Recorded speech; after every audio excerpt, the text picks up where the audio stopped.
with a open. See if I can get that back here a second.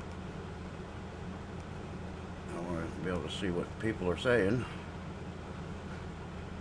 I don't have chat yet. Okay, maybe I'll have to do it a different way. See, I'm still learning this live thing. That's why I'm coming to you now, because I want to practice the thing. But this episode is about our life with a zoo. The reason I brought Lisa on is because she also has a lot of history with this zoo. We did it together with our children, so and be able to see what everybody is saying. Can you guys hear me okay? Oh, I'm so excited. Yeah, me too. Alright, let me see if I can get this back up now. And move that over like so. And now I have it. Hey Shonda, hi History B. History B, you know this one's for you.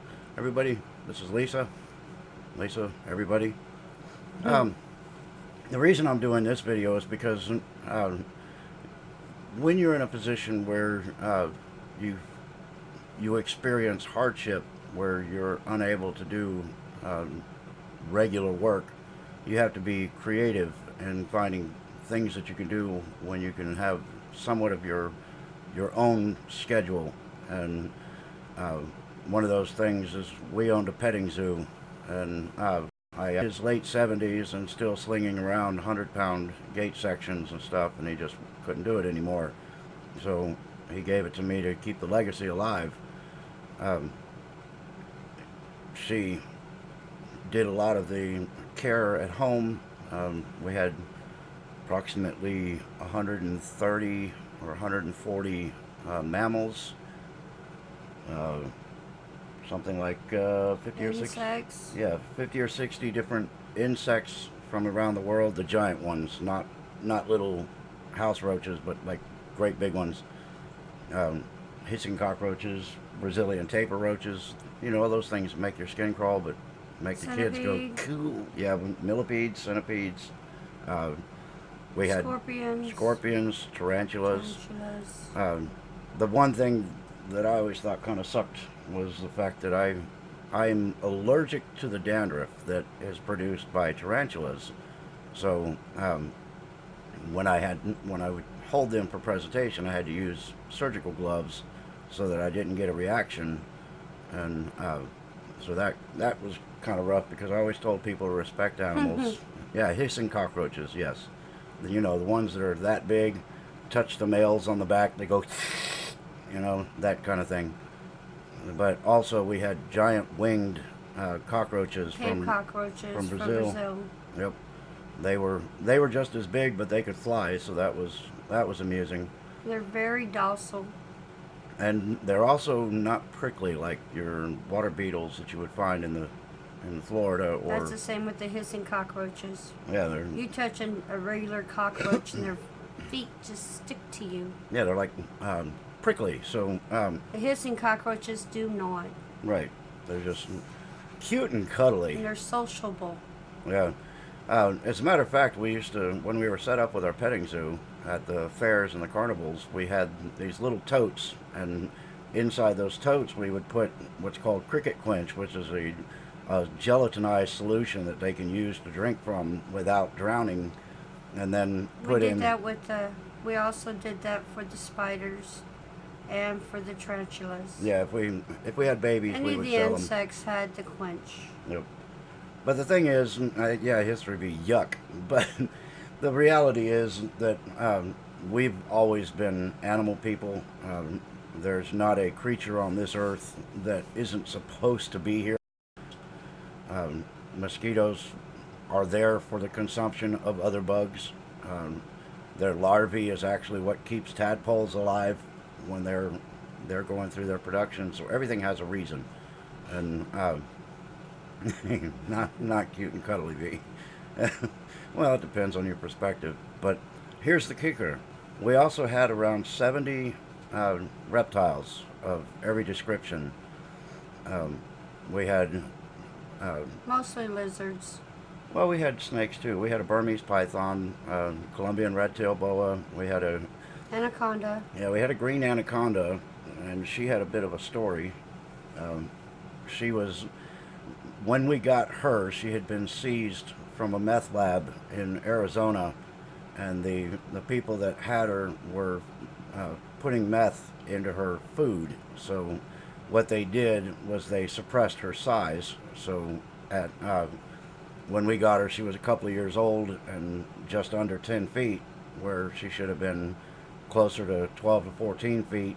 And, you know, her girth was about as big around as my arm, and it should have been as big around as my leg. So what they had done is they literally starved her and suppressed her desire to eat. And what?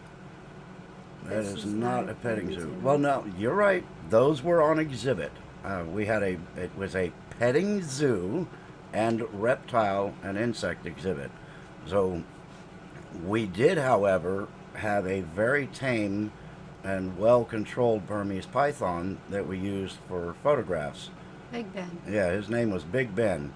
And when somebody would put him on their shoulders, all I had to do was just reach under and tap his chin a little bit, and he would come up and stand like a cobra, just for the image.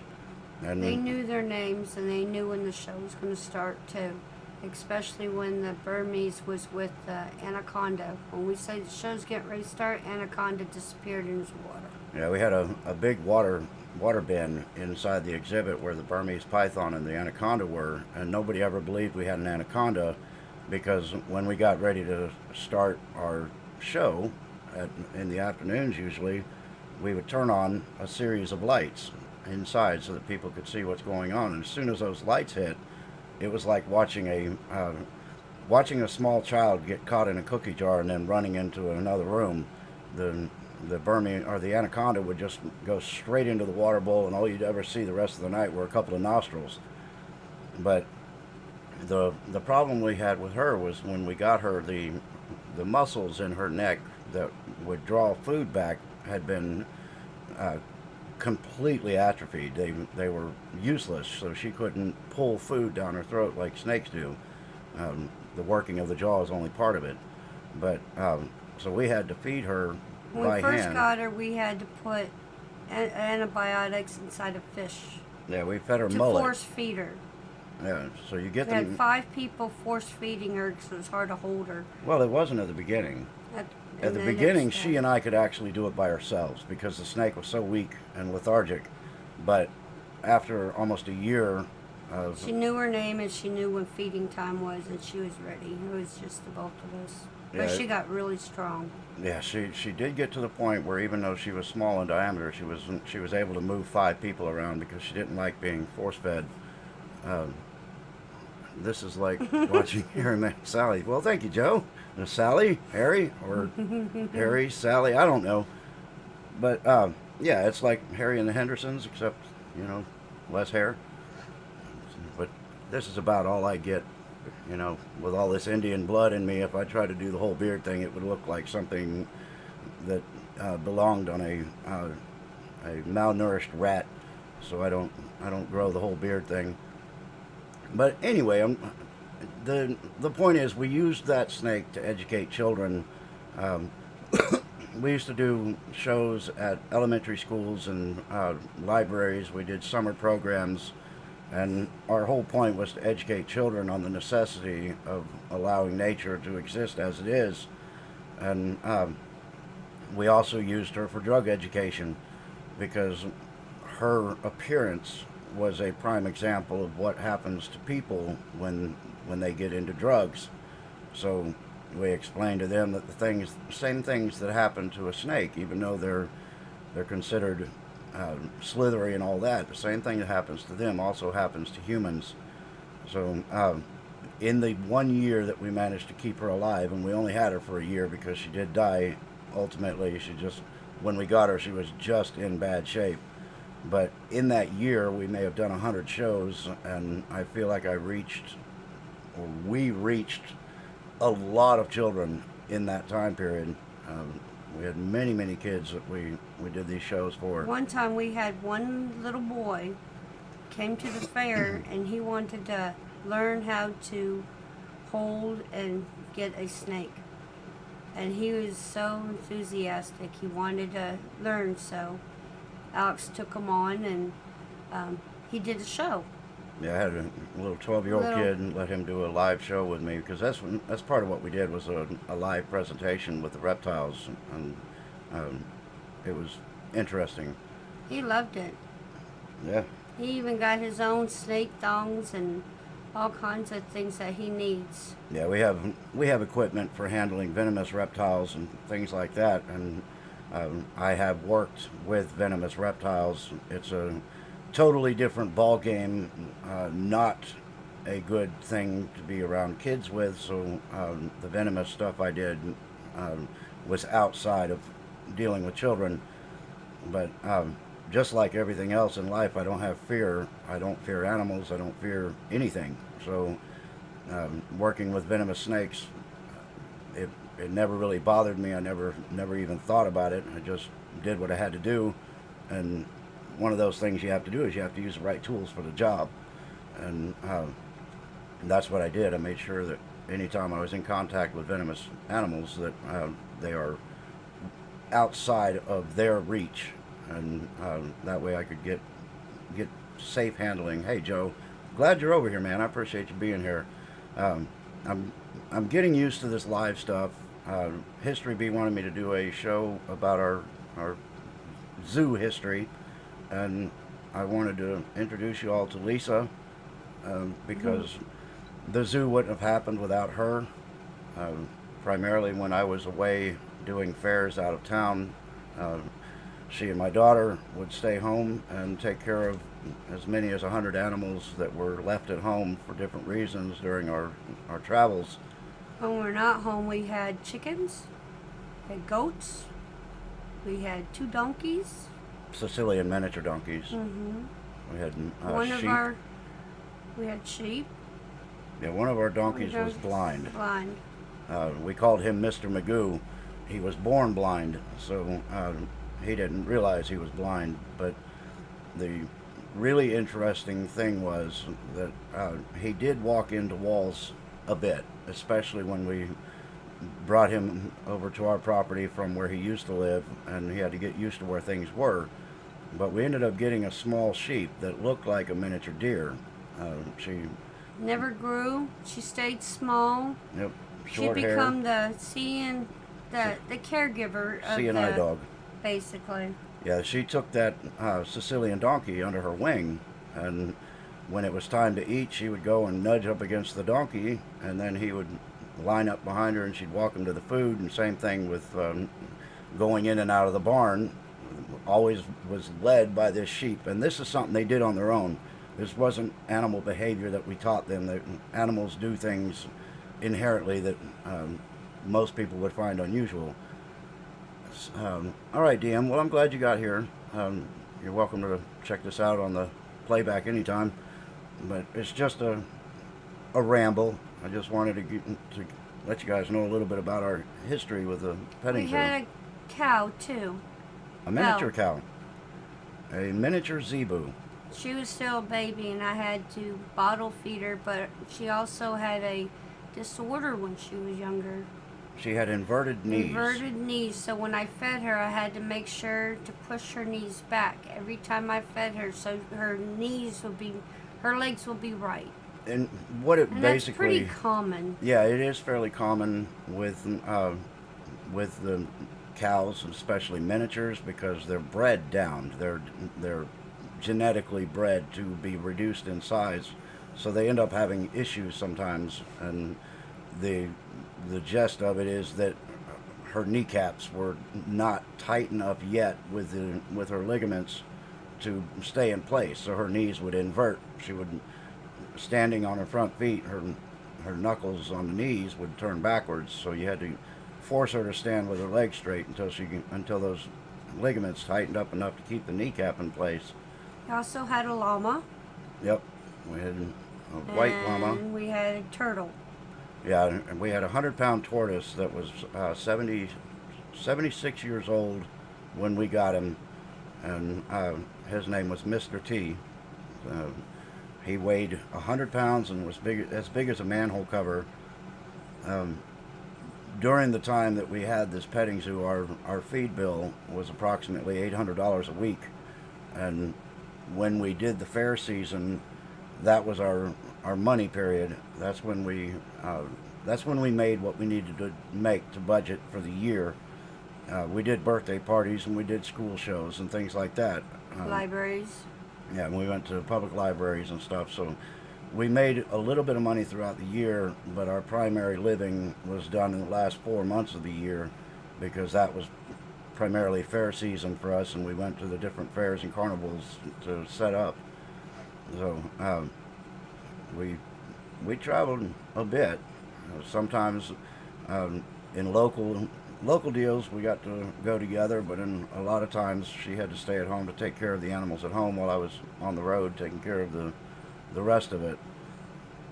So it was a joint effort.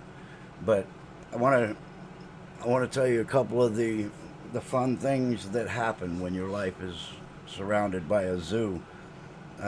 One thing that's always funny is when we were set up at the fair, we had chickens running around, and sometimes they would lay eggs inside the corral area where the children would be walking and petting with animals. So we would pick up an egg and yell out, "Look, we got another goat egg!" And hilarious as that was, a lot of people believed it. It was really, really sad, but it was also funny at the same time. We used a horse trailer to transport them. Yeah, we had everything that we had was custom made. All the corral sections, all the fencing. We had circus tents, vending machines. We had all this stuff, but everything we had needed to fit on a 40-foot stock trailer and be able to be set up in less than a day at any location that we stopped at. So The names came from for the kids. what is it now? The names came for the kids because the kids was a petting zoo. So we had, like Fred said, Mr. T, Yeah, Mr. Turtle. Right, and we had the tortoise and the hare during our exhibits. We couldn't let my tortoise run around because at 100 pounds he could squash the little feet of small children. And that was unfortunate because When we he let liked them the all out attention. at night, it's just like playing bowling. Yeah, he would just come mow through the herd of animals, and you'd see him just bouncing off of all four all legs. the goats and But he had to be cooped up in a corral during the day, but we put this gray rabbit in there that the two of them got along pretty well. The rabbit would sometimes jump on his back to ride around inside the corral. So that was the tortoise and the hare that the kids heard about, so we always had them together. we did have a Coatimundi Yeah, for a short time. South American Coatimundi is basically it's a South American raccoon, essentially, but they've got a much longer tail, long snout, huge canine teeth, and we made sure that with our exotic animals that we had, they had to have certain USDA mandated restrictions to access. So we would take build enclosures for them to be in during the presentation, during the zoo setups. So exotic animals had to be caged up, but farm stock could be running around with the children and make it more interactive. One thing that we also did was everything that we had, we raised by hand. So sometimes we could have as many as 10 goats on a bottle, and we would be up all hours of the day and night feeding babies. Or delivering babies. Yeah, delivering. We just about delivered every animal that we had after our first season. And then after that, we were delivering everything that we had after that.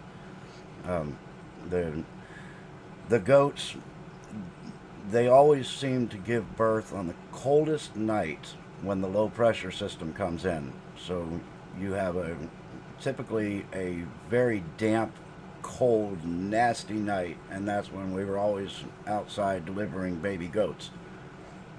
We had African pygmy goats, and they are notorious for not doing well at birth. So we basically had to hand deliver everything. We had a lot of breaches that we had to turn around. Sometimes they try to give birth sideways, and they were just all the way around messed up. So everything had to be delivered by hand, and not all of them lived, and that was very unfortunate. Some of them were just too weak once they were born. The hardest thing I think that we ever had to deal with was the constant How many loss. years did we have this? We had a couple years. Well, we 5 years. 5 years? Yeah, but the loss of an animal when you have so much in them, you know, not not just the love of the animal, but just all of the time, the hours and hours you spend with them, and then you lose them.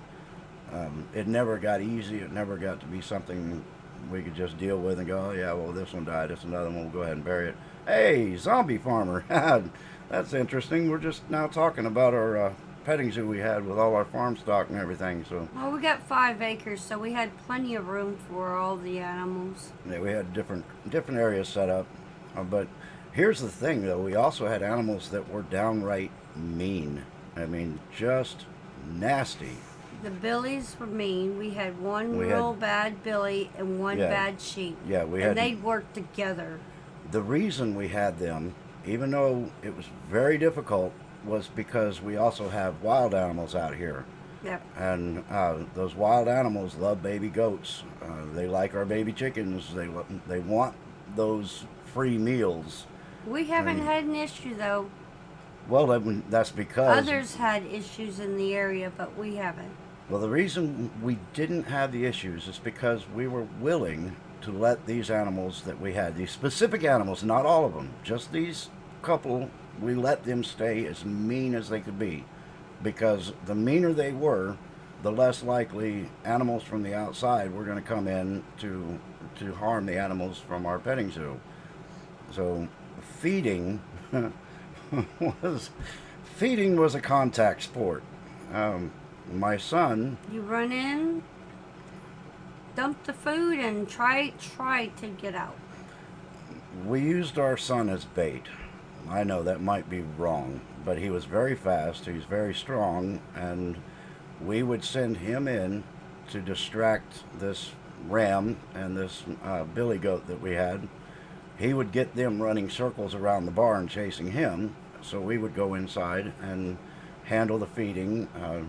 If we had to give the animals shots or whatever, then it was usually by the time we got done giving shots, doing food, doing the stuff like that, my son was absolutely exhausted, and he would allow us to get out of the yard, and then you'd see him coming out like a little white streak from the barn and come flying over the fence with a couple of very angry animals chasing him. But the good thing that was Trying to get the females and the babies out away from the billies Yeah. to load up, that was a chore. except for the fact that the billy was very territorial. He didn't like to leave his yard unless if you could get all the animals to load up in the trailer quickly, and we did a lot. Hey Scott, good to see you. If you could get them to load up quickly, you could close the gate and the billy would stay in there. But if you were slow, then he would come out to protect his babies and his mamas that were already in the trailer. And then it became you think back on them and you go, man, I can't believe we lived through that. But also some of it is just downright hilarious. Our baby goats, our daughter had 2 goats. She go Daisy and Georgie. Yeah, Daisy and Georgie. She said, come on, let's go play. All of a sudden you see her and the 2 goats running into her room. Then all of a sudden they come out kicking their heels up in the air and Hey Jim, good to see you. they will be dressed. Yeah, they'd have clothes They would on. have clothing on. Doll clothing, and these goats loved it. The thing we did when we raised our animals was when we were bottle feeding them, for example, you're holding the bottle. While you're doing that, it kind of sounds a little mean, but it wasn't, because our intent was never to cause injury. But while you're bottle feeding them, you would pull their hair you might grab an ear. Because the kid's going to do it. Yeah, you get them used to being in contact with small children so that they don't react aggressively. And so we always did that. They were in full contact. We made contact with these animals even when we weren't doing a show or anything. We made physical, affectionate contact with every single animal that we owned every day, so that they always felt, they were always in desire of that contact, which made the petting zoo a really nice thing, because the animals would go to the children for the affection, so it made a real nice interaction. And baby goats love to climb. Oh, we yeah. made sure we had a little baby slide in with them, or Yeah, one of they those. jump on the donkey. They don't mind. We had a big round bale for them. Even the adults would do the same thing because they're small. Well, they're also raised as playful, Right. because the whole thing was always about having fun. So they would always have fun. But yeah, we had one of those giant backyard play centers set up in the middle of our zoo enclosure, so the goats and the children that were here would take turns going down the slide. It was really fun to watch. I always, when people said, well, what do you like most about having a petting zoo? And I said that the thing with me is it puts me closest to God's two greatest inventions, was animals and children. Just watching the magic happen with the animals and the children, the interaction, the spark of light that enters the eyes of the kids when they see something new for the first time, and I never got tired of that. It was magical.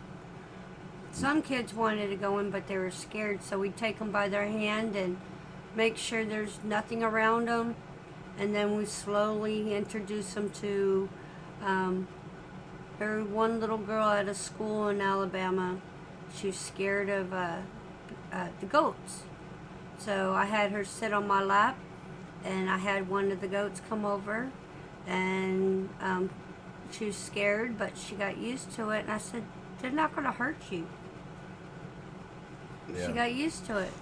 Yeah, we managed to get the fear away because the animals were so affectionate, and we just didn't have anything aggressive. Well, it's just like Big Ben. There's one lady was scared to death of a snake, but she wanted a picture with him, and got her realizing that it's not going to hurt you. They can tell. They can see fear. Yeah, that's one thing when you're handling a reptile, they sense your fear as well as you express it. And you put off pheromones, and you vibrate. You might shake in fear, and the more you are afraid, the more they are afraid, and it usually leads to bad things. So we always Another made thing sure. they always ask is, do they bite? And we said, well, do they have a mouth? Yeah, we had alligators too, so we did pictures with alligators. We actually we got hit by a tornado in Huntsville, Alabama, when we were set up at their fairgrounds, and it destroyed our reptile exhibit. We basically, because of handling the animals so much, even the reptiles, none of them ran away. They stayed in the enclosure even though their aquariums were broken and stuff like that. So we were able to go in and pick things up and put them in temporary containers and things like that. But at that time, one of the alligators that I'd raised from a day after being hatched, she ended up getting one of her legs amputated because of broken glass, and we had to take her to a veterinarian that was up there for emergency surgery so that she wouldn't keep hemorrhaging. But I think she was so used to being able to run around and do things, I think that she just couldn't handle the fact of being a tripod at that time.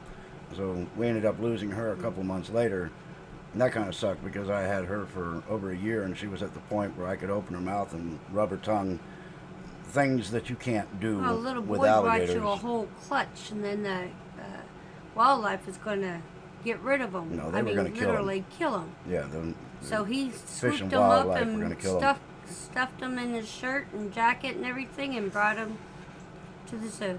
Yeah, we had licenses to have just about anything that we wanted to have in the zoo.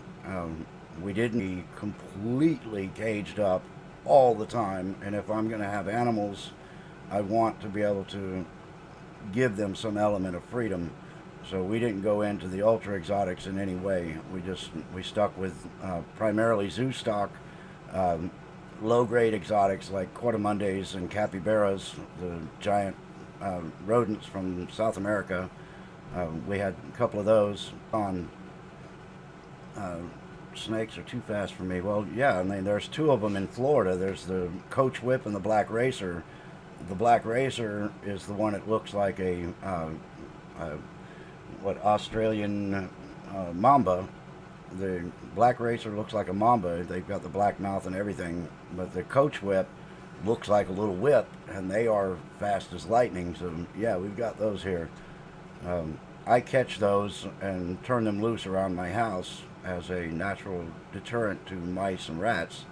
So we have many snakes running around our yard outside, and sometimes they come inside. If they chase a mouse in here, they'll come in and get it, and then they'll leave. So yeah, we use natural herb and pesticides called animals. We use insects around the house that are beneficial for keeping bugs off of our produce, and then we use reptiles to keep the rodents away. And it's pretty harmonious here. It helps. I want to tell them about, and it was one of those things that was so adorable and funny at the same time, but because of the age of the child, you had to walk away in order to laugh so that you didn't feel like you hurt her feelings. But we were set up. She was 5. Yeah, 5. No, 4. She was 4. She was young, very between 4 and 5. We were set up at a peanut festival, and at the time, the guy that I got the zoo from was the owner of it, and this little girl walks up to me and she says, "Are you the owner?" And with the accent, not real clear on her R's or anything, so I'm going to do it just like she did for the effect. So she walks up and she says, "Are you the owner?" And I said, "No." I said, "This man right here is the owner." And he turns around, "Sweetie," and she says, "You hurt your animals, and I'm angry about it." Chickens. "You hurt your chickens." "Yes, thank you. You hurt your chickens." And he says, "No, ma'am, no, little lady, we don't hurt our animals. And if you saw somebody hurting our animals, you let me know, and I'll see. I'll take care of it." Everybody's listening, even the parents outside. Yeah, it was like when Edith Hutton speaks, the whole world listens. When this little girl says, "You hurt your animals, you hurt your chickens," the place went dead silent. I point at one, and she goes, "All of them." And he says, "No, little lady, our chickens are just fine. Look, they're running around." And she goes, "No, sir. My mommy went to the grocery store the other day, and she bought chickens, and there were 6 legs in these chickens." And so she assumed that since her mom bought chicken at the store with 6 legs in the pack, that there were 4 legs missing from every chicken. So the people that were around her evacuated. You could hear people laughing off in the distance. I mean, absolutely cracking up. And this little girl was just so convinced that we had plucked 4 legs off of all these chickens. But that's one of those stories where it's just so cute, so funny, but it's the kind of stuff you get when you have a petting zoo. He comes up to me and he points into the crowd and he says, "What kind of dog's disease is?" And I said, "Oh, I don't have any dogs." And he goes, "No, them over there." And he pointed at one of the goats. And I said, "Oh, no, sweetie, that's not a dog, that's a goat." And he goes, "What is a goat is?" And I said, "A goat is a farm animal." I said, they grow horns. They are used sometimes for hair, for processing, making clothing. There are a lot of reasons for having goats. So I had to teach this kid about what these things were, and you get a lot of that. You get an awful lot of people that absolutely don't know what these things are. And that was part of our mission, was to teach, try to get kids to understand what's in the world around them. I think we did okay. I think we did hundreds and hundreds of shows, including Well, you birthday got one parties. at the library, the little kid, the boy that recognized you later on. You did a reptile show about the spiders. Yeah, And he recognized you. Yep.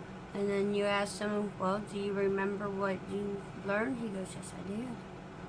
Yeah, he remembered the information that his mother and father said that he was getting books and studying up about it.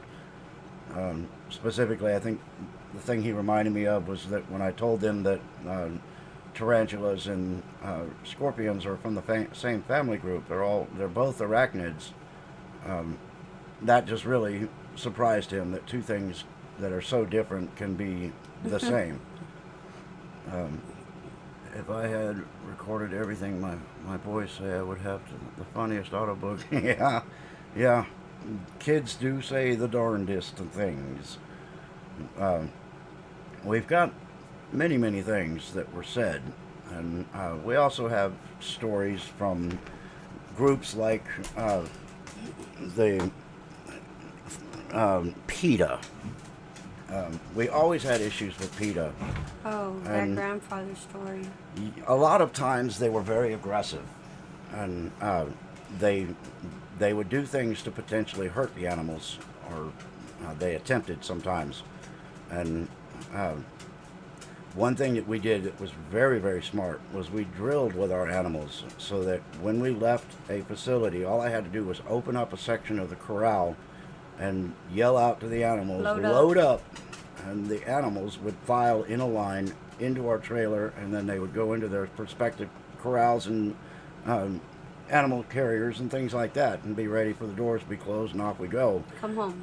So what happened one night, I was laying down in the bed in the overhead of this trailer. I had a fifth wheel, so I had my living area up front. I was up there sound asleep, and all of a sudden it just felt like an explosion went off. The trailer was bouncing almost off the ground. It was so violent, and it almost threw me out of the overhead bed into the floor. And I jumped up and grabbed my little personal protection device and blew out that door. And when I got out there, my zoo was completely empty, but the trailer was completely full. Somebody in the middle of the night had opened my corrals thinking they were going to let all the animals out and create some kind of chaos. Well, when they did that, all the animals loaded up in the trailer and were ready to hit the house.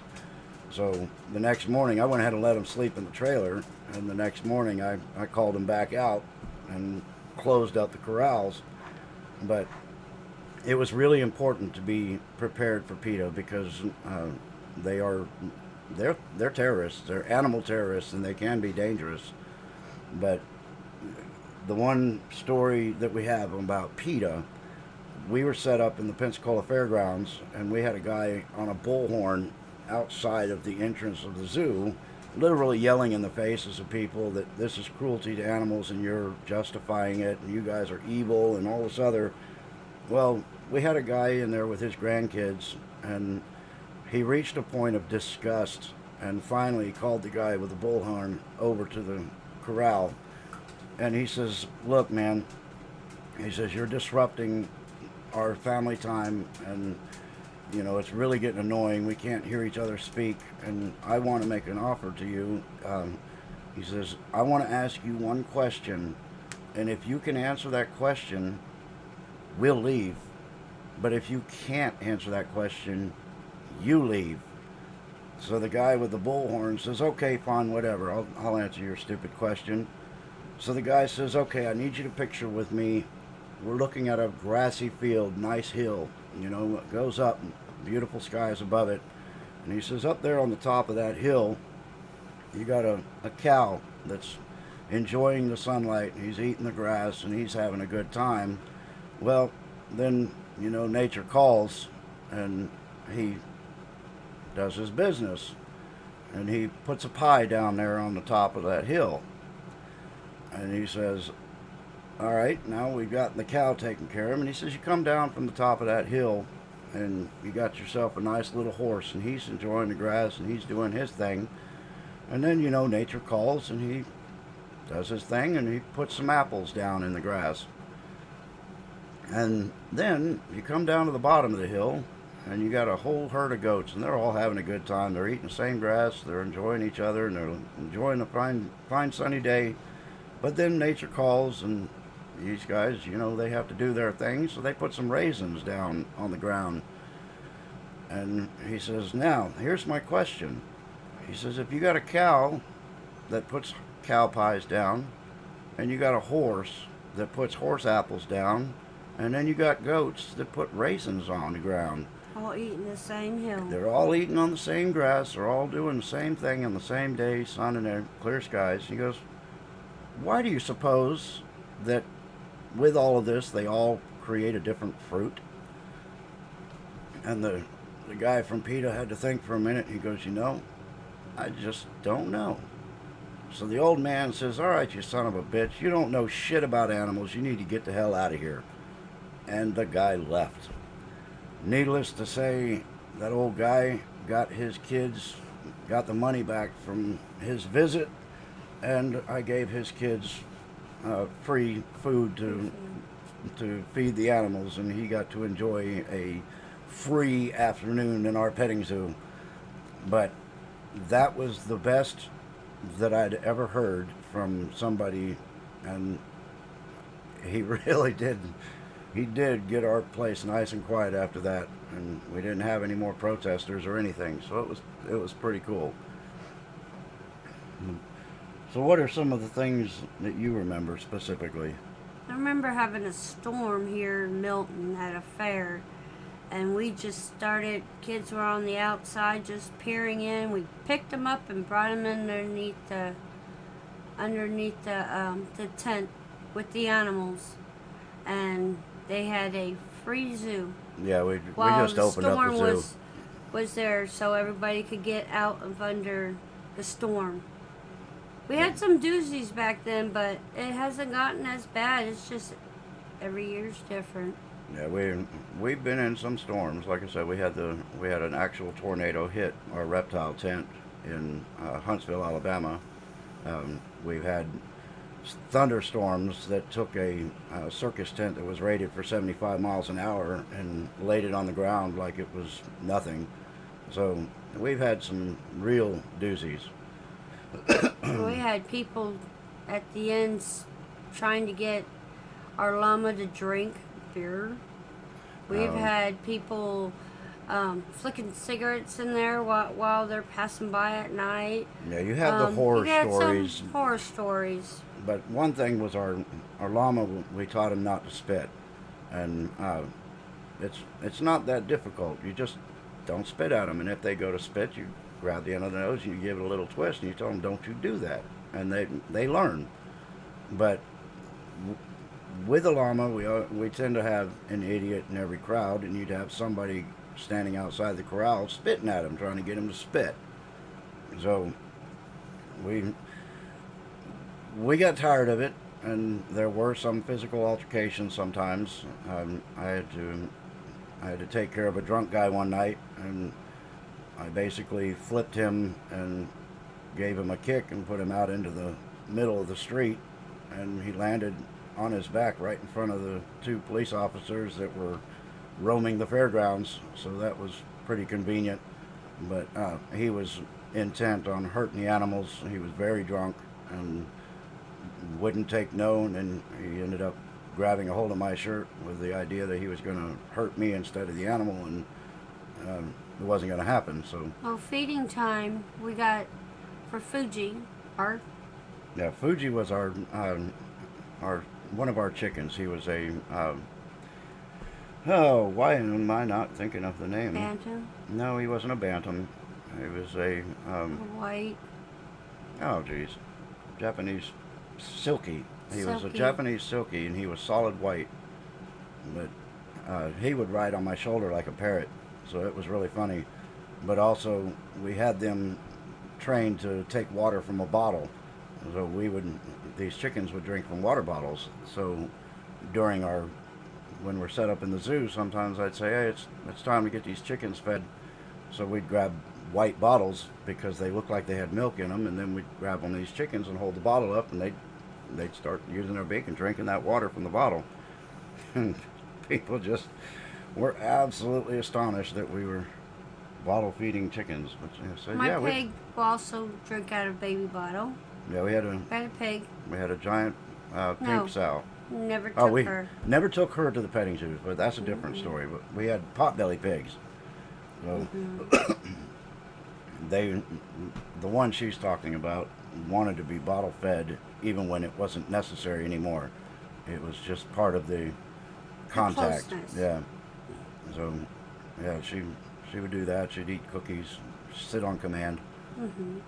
But we had a pink sow that we actually got when she was very small. Excuse me. She was close to 500 pounds when she grew up. And again, once they get big like that, we can't take them to a petting zoo because it's just too much risk to the small children. So she got to stay home and retire after that. But this one could jump on her back and ride her around the yard just like somebody might ride a horse. And she was very, very intelligent. She would take us, if we left the house, the pig knew how to open our front door and our bedroom door. So we would get home from being gone all day, and usually she would run right out to the car to greet us when we got home. Well, we got home one day. Especially with groceries. Yeah, if we came home with groceries, she was right there. We came home, and we couldn't find her. So the first thought was a little bit of panic. Couldn't find our pig. Well, we went into the house, and refrigerator door was open. Yep. The shelves were down. Yep. We had a lot of food that had been cleaned out for us, but we still couldn't find her. Found her on our bed asleep. Yeah. She jumped up on our bed, got under my covers on my side of the bed and put her head on my pillow. But apparently when she jumped into our bed, she hit with such force that she splayed the legs out and put the mattresses on the ground. But she knew she'd been caught, and that's what's so funny, because she had her eyes just squinted as tight as she could possibly squint them. And I said, come on, you got to get out of this bed. And she wouldn't move. Well, I started putting a knee on her and pushing on her, and you'd hear, and then finally I had to get loud with her. And I told her, I said, you need to get up out of my bed and get your butt outside. So she comes flying out of the room and runs outside. So it was like a small child. But she mentioned the groceries. Go ahead. She loved waffles. She knows what the waffle bag looked like. She would take it and run. That wasn't what she did first, though. She would help us carry groceries in the house. She'd find what she wants and leave. Once she helped us carry the groceries in the house, if the box of Eggo waffles made it into the house, then she would grab that bag and disappear. And off she'd go, hiding somewhere to eat the Eggo waffles. Couldn't find her. But we got to the point where we had to have a bag set aside after grocery shopping that would have her own box of Eggo waffles, so that she wouldn't steal our food every time we got home with groceries. And I say this because some people say, well, why are you going to let your pig steal your food? I think if you remember, I said she was close to 500 pounds. She was full grown.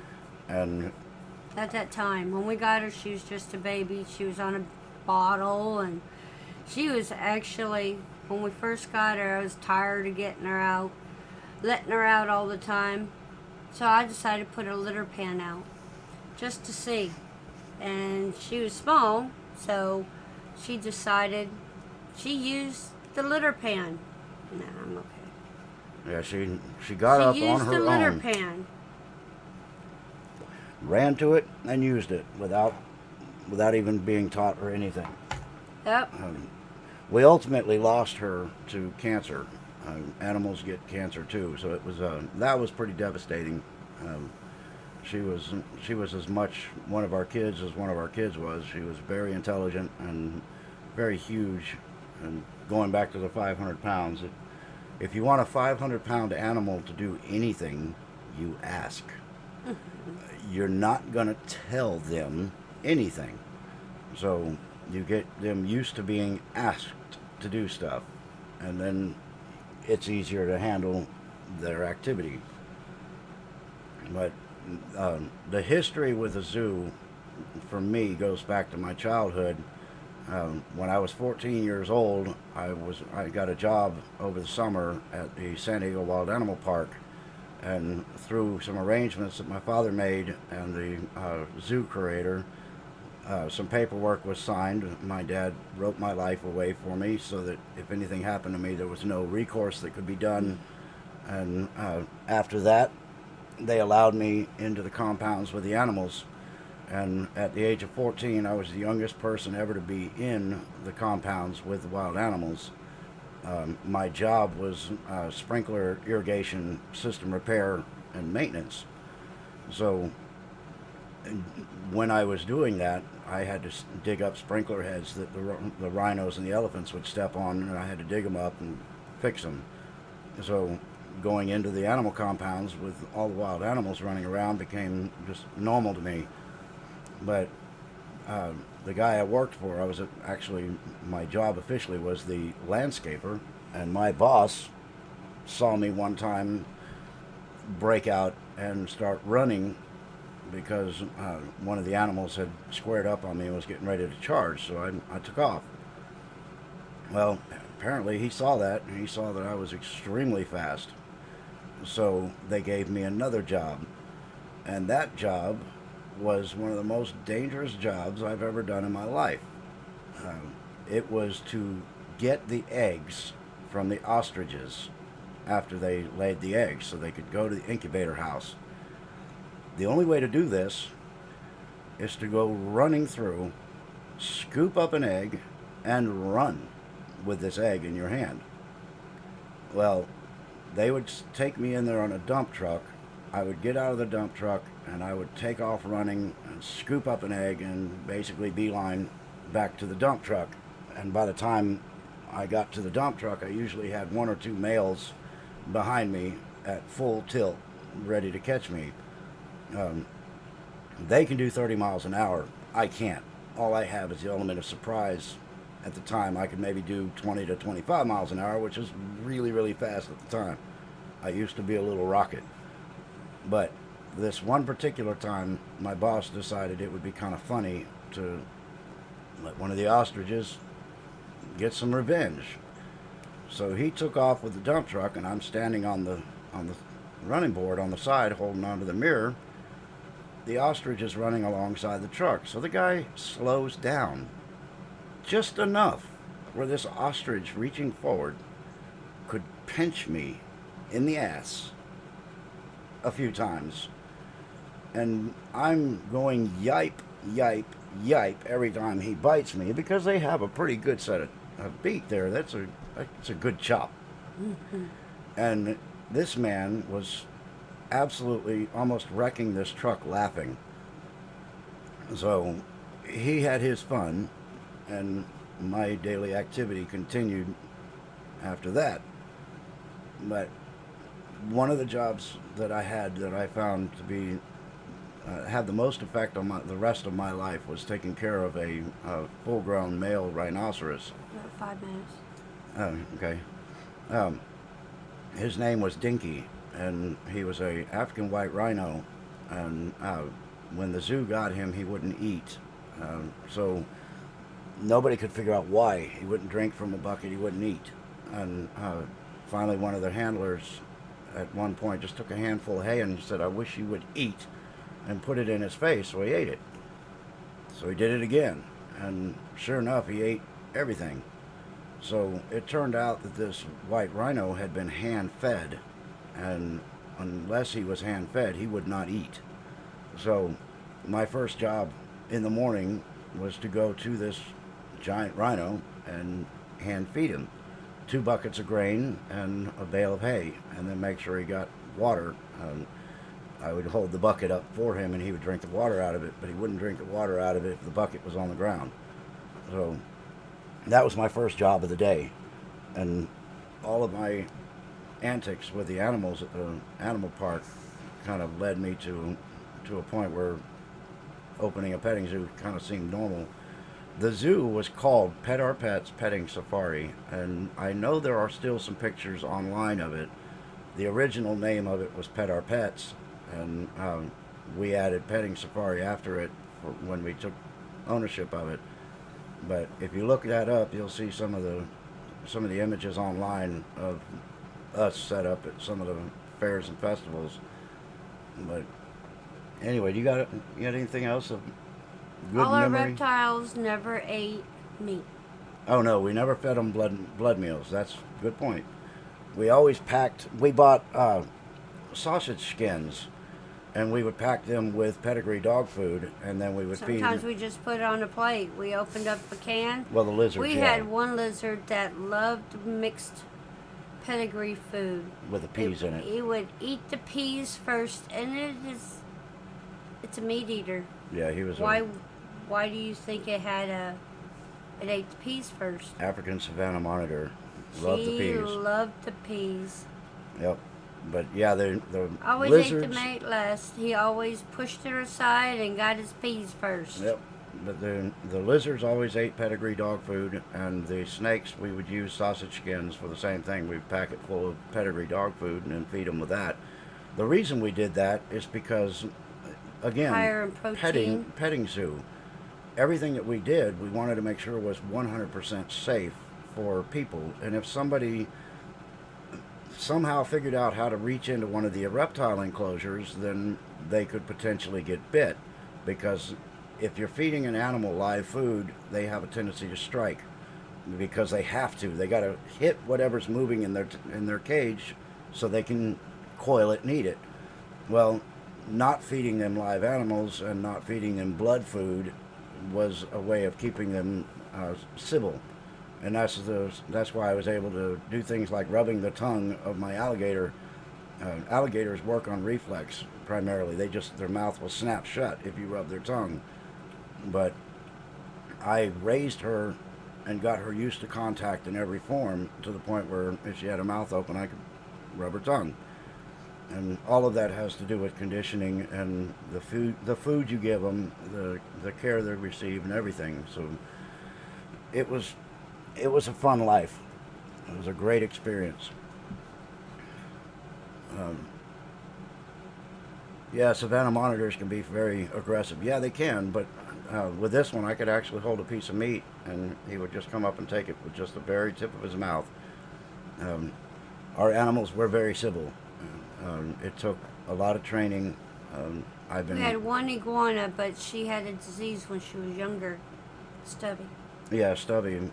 She had a disease that actually has 100% kill ratio, so she defied all the laws of physics. But what they do is they don't really grow a decent tail, and they don't grow fingers. So When she lived. All her other siblings died. She's the last one. She had the reign of the house. Yep, she was litter trained, so we She never had to liked worry to go about to it. the bathroom in one spot, and it was always in the kitchen on the linoleum floor. She never did it on the carpet or anything. We made a giant pan and put a linoleum liner in it. She was still able to climb. She did climb. She would get into that pan to go to the bathroom instead of in the kitchen, once we realized how to train her. But that's the other thing. I've been training reptiles. The thing that people said they couldn't do, said nobody can train a reptile. They're too primal. But I've been training reptiles for 20 years, minimum 20 years, maybe closer to 30 years now. You can train any animal if you spend enough time with them. So it was quite a life. We enjoyed it. The reason we're not doing it now, partly because my physical ability has just gotten to the point where I can't, but our zoo was literally closed overnight because of the insurance company we were insured through Lloyd's of London, and our insurance per year to do a traveling petting zoo was $9,000. Well, I mentioned I got my money the last 4 months out of the year, so we would get close to 50,000 or 60,000, whatever. But I had to make sure that that paid for everything for the next year. So I always paid my insurance as soon as I got my money situated at the beginning of the year. So I paid it $9,000, and I never received my certificate that allowed me to travel. So I called them, and they said, "Oh, well, you haven't paid your insurance yet." And I said, "No, I absolutely paid my insurance. I got a receipt for the 9,000 on in my email." And they said, "Oh no, your insurance is 14,000." So that without any notice or anything, all of a sudden they raised my insurance $5,000. So I told them, I said, "Well, I haven't budgeted for that." I said, "I need a month to make the money so that I can pay that insurance." And they said, "Oh no, well, we can't give you a certificate without the payment." So I told them, I said, "Okay, well, I'm going to have to try to find another insurance company." And I said, "I'm going to need that 9,000 back so I can get other insurance." And they said, "Oh no, no, we can't do that. We can't give you the money back." So Lloyd's of London literally stole $9,000 from us, and in one swell swoop, they closed our zoo because we couldn't get a certificate for travel, and we were forced to sell off all of our animals, and basically had to move very quickly because our feed bill, like I said, was $800 a week. But we managed to get homes for all the animals, and our petting zoo was done at that point. But That last one. it was a great time. My largest male gaboon viper would sit on the floor with me and puff back at me constantly until my wife walked in. That's really cool. Yeah, we had a lot of interactions like that. Um, I know we're over an hour. I got 33 minutes. I got one more I want to tell you about. Since Fred, you talking about a gaboon viper. This happened to a friend of a friend, but I knew about the story. I knew it well. This guy that was handling gaboons, he'd been a handler his whole life, and he got, I don't want to say complacent, but I guess he got too used to the way things are, and he ended up with a new animal that wasn't familiar with the way things are. And he made a move to do something, and the gaboon struck him. Well, the man was brilliant because, as you know, gaboons have fangs that are almost 2 inches long. Well, as soon as this guy bit, the fangs came through the hand. So this guy was smart. He put his hand on the head of the gaboon viper. Well, they had a friend of his that was helping him go ahead and put duct tape on his hands and on the gaboon so that they would stay together. They went to a hospital, and the hospital called a veterinarian. The veterinarian came to the hospital, and they used dental wax. And what they did was, since the fangs were sticking out of the bottom of his hand, the veterinarian packed those fangs with dental wax. And once they did that, they were able to untape the snake and then carefully pulled the snake off this guy's hand. Because of the fangs being 2 inches long and the fact that they fired completely through his hand, he did not get envenomated, because typically when you're struck, they don't throw venom until the teeth have seeded. So the luckiness of this guy was the fact that he was smart enough to know to catch that head when he got bit, and that kept him alive. Because you know, Fred, that gaboons are one of the top rated most venomous and most deadly. They carry an awful lot of venom. So I wanted to go ahead and tell you about that one because I just thought that was fascinating. It's 35 after. Yep. Say the time. Well, History B, this one was your request, so I hope that we have met your expectations or exceeded them. There are many stories. Many stories. Yeah, I mean, when you have a petting zoo, your whole life is a story. During that time, it's It's pretty amazing. Mm-hmm. It was a lot of fun. We have many Birds things. have a 50% Mortality rate, yeah. Two. One of 2 bites die. So yeah, they are one of the worst. About the only one that I know of that's more dangerous than a gaboon is the golden adder, and they're isolated on one island down off of Brazil, so they don't get much human contact. But they don't even have an anti-venom for the golden adder. So if you get one of those, you are pretty much toast. Here, one thing I can leave you with, since we're going to do a little bit of knowledge, I want to leave you with this. I want to ask you, what is the difference between venomous and poisonous? Yeah. Because there is a difference. And the answer is venom is injected, poison is secreted. It comes through the skin. So when somebody says, oh, that's a poisonous snake, no, it's a venomous snake. The snake can be handled as long as you stay away from the business end, because the business end has the injectable venom. Whereas if you have a poison dart frog, it doesn't matter if he bites you because he's not venomous, he is poisonous. So you don't want to be handling a poison arrow dart frog because they secrete the poison. So I leave you with that, a little bit of knowledge of the difference between venom and poison, because few people really know the difference. They assume everything's poisonous, but it's not the case. Poisonous has to be ingested, while venom has to be injected. There he is. Yep, Fred's the man. But so we're at. This was awesome. I love meeting Lisa and hearing her stories. Good. I hope I didn't talk too much. It was nice meeting everybody. Yeah, I'm pretty much the talker, and she's the one that goes, yep. Mm. But it works out. It's a good union. But anyway, that's what I got. Hope you guys enjoyed it. Maybe I'll do some more of these, just stories of our lives. It'd be like the soap operas. Mm-hmm. Like sands through the hourglass. So keep poisonous darts too. He's got poisonous darts too. Oh, you got dart frogs? They're beautiful, yes they are. Poison can be ingested or can be transdermal. Yeah, you can absorb poison through the skin, yes.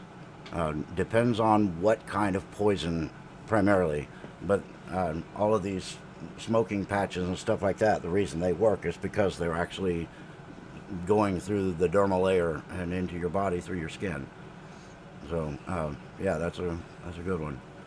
All right, well, I'm gonna go back and look at the comments. If you've had questions or anything, I'll try to give you some kind of answer. But anyway, until next time, y'all, make sure you stay in the fight.